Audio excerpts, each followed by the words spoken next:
Here we have a work called Painting Number 47, Berlin, made by Marsden Hartley, who is from Lewiston, Maine, in the US, who was born 1877 and passed away in 1943. It is believed that this painting was made sometime in 1914 or 1915. It is an oil on canvas and is a gift of Joseph H. Hirshhorn in 1972. Marsden Hartley was an American modernist artist and poet who honed his art skills by studying Cubist artists in Paris and Berlin. This immense art is a focal point of a sequence that conjure the elation, pomp, and deadly crisis of Berlin all along World War I. The painting's collage-like presence, powerful colors, and emotive brushwork speak to Hartley's masterful fusion of Cubism and German Expressionism. It is a different painting that is a portrayal of Karl von Freiberg, a Prussian lieutenant. The artist adored the latter, who died in the war. The lieutenant is named the initials KVF, along with the lieutenant's regiment number 4, the age when he died, which was 24, and the Iron Cross that he got.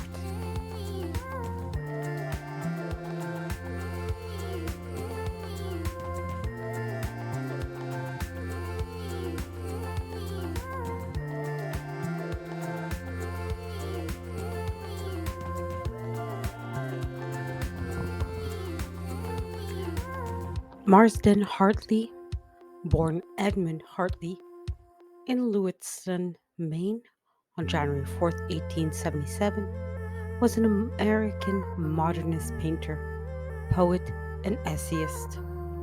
His life and work span a tumultuous period in American history, and his artistic journey reflected the complexities of the early 20th century.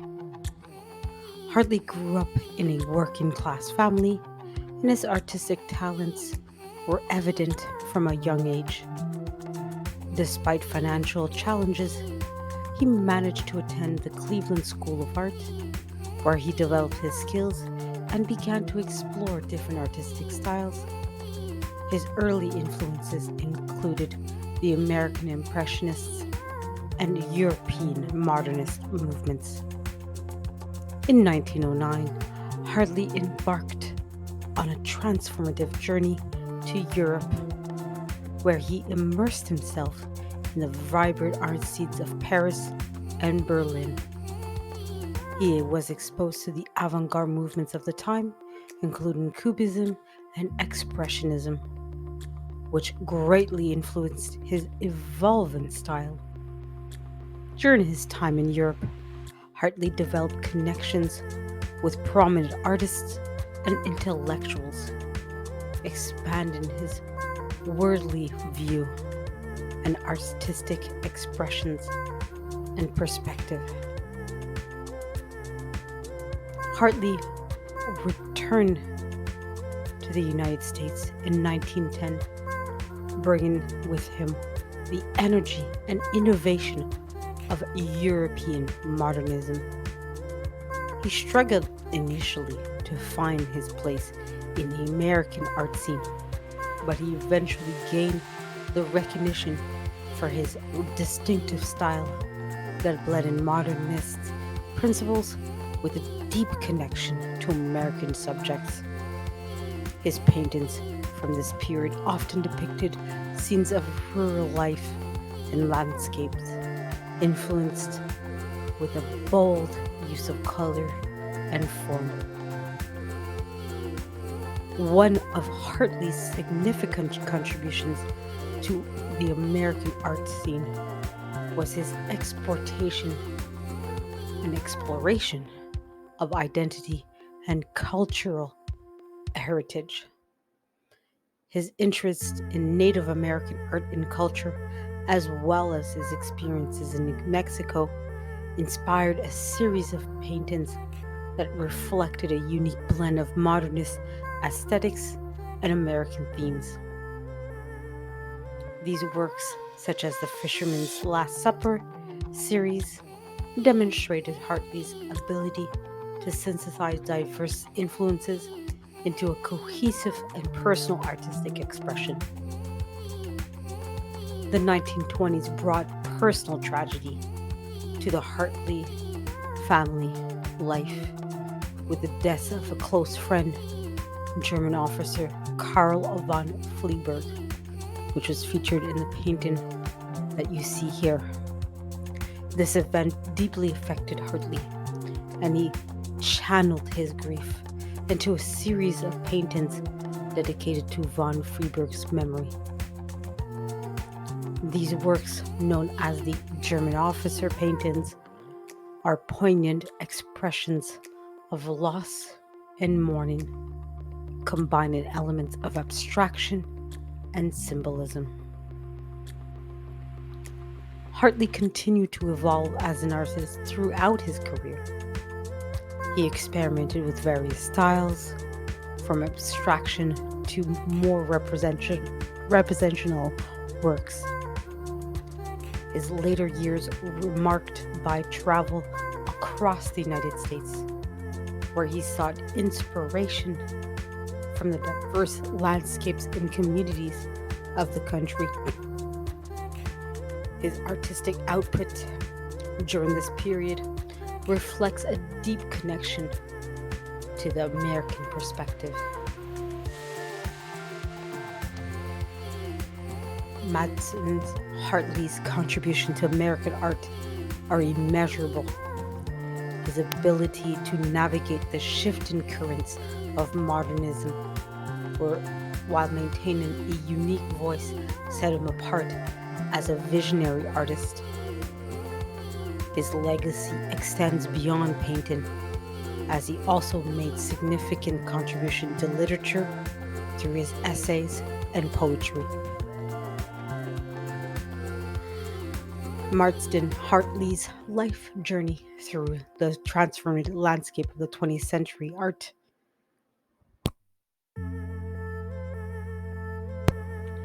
From his early days in Maine to his encounters with European modernism, his deep exploration of American themes, Hartley's work reflect a dynamic, ever-evolving artistic spirit.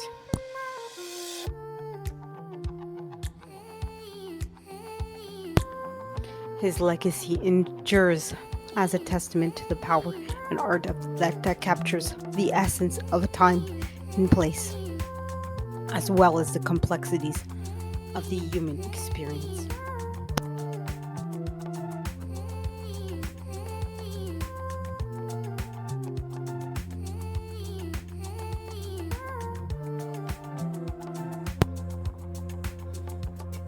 Hartley has several works that have been published and featured in many exhibitions around the world. These include works in his Portrait of a German Officer series and his Fisherman's Last Supper series as well. But it also includes The Evening Storm Schutig in Maine, 1942, The Natives in 1911, and Summer, number 2 in 1909.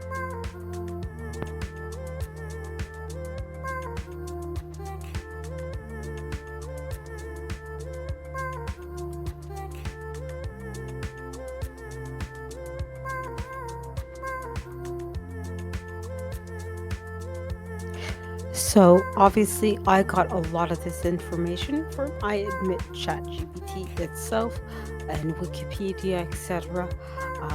For this video.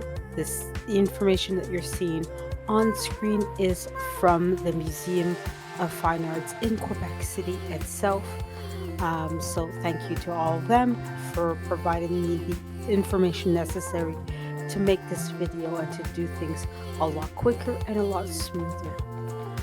So what I particularly like about this painting is obviously it does represent a real historic individual, but in a way that is very modern, very quote unquote contemporary, right? It's not a accurate, like perfect representation of the actual individual. And with, people, is Ariel, being represented the real way the artist would have represented it? Is, like, we're so concerned these days about perfect, accurate representations of fictional and real life individuals or characters.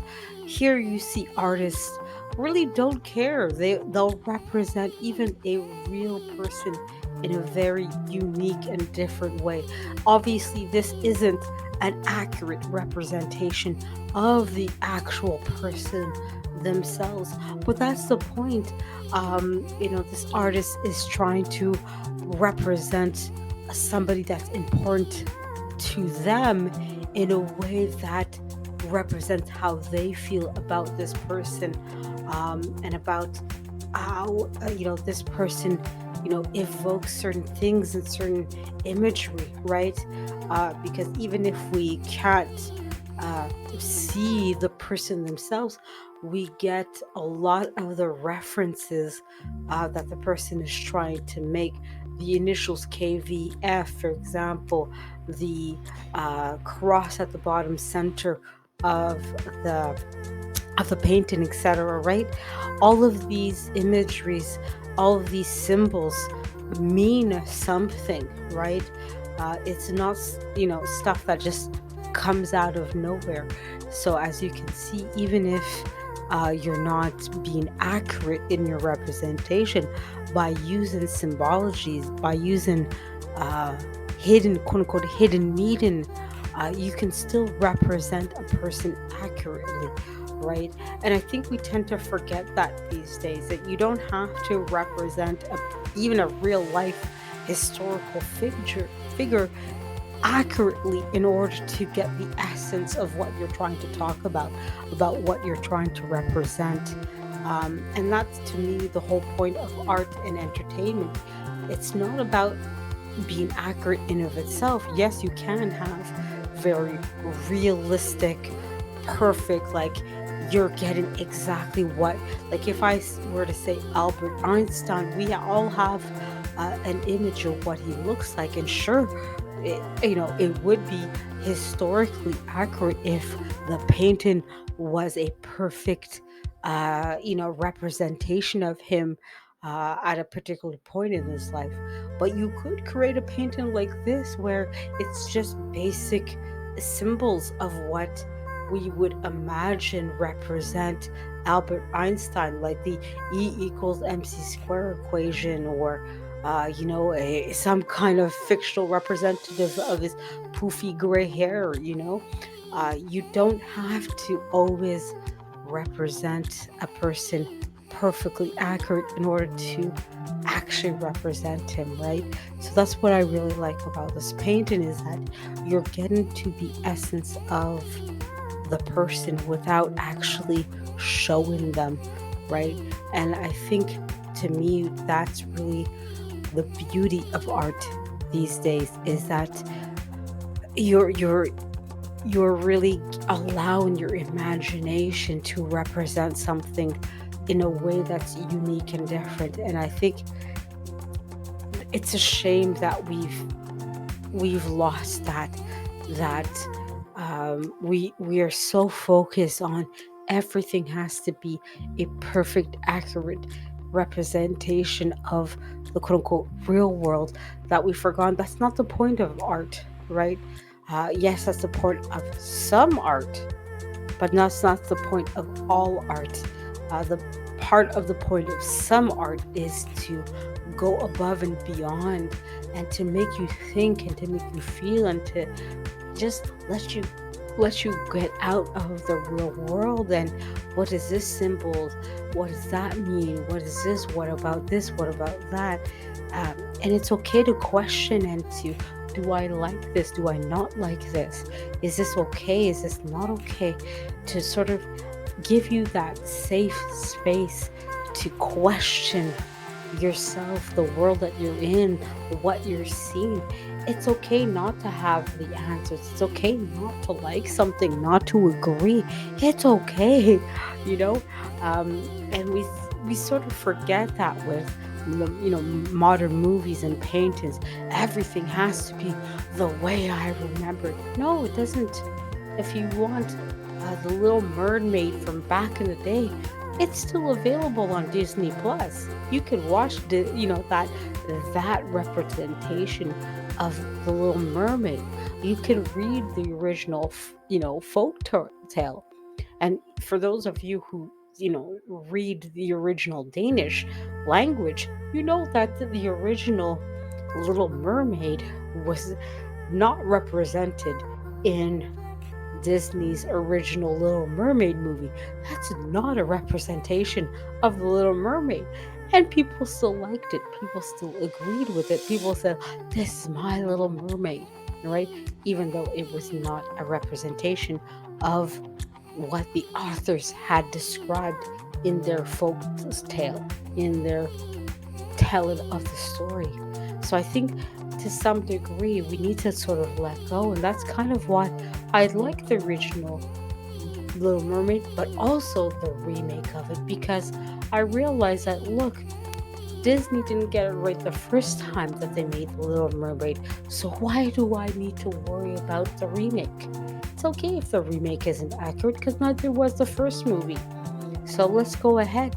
We had 100, 200, 300 years of quote unquote representing the Little Mermaid accurately. So go ahead, be creative, do something different, represent the Little Mermaid differently, right? We've had, in many cases, several years, several hundreds of years of representing the characters accurately. So let's go ahead, be creative, be different, represent the Little Mermaid as an Asian, as a Latino, as a Native American, as whatever you want to. We've had ample time and opportunity to do these characters perfectly. And it's also okay to create our own unique characters. We can do both at the same time. In fact, we can do all three.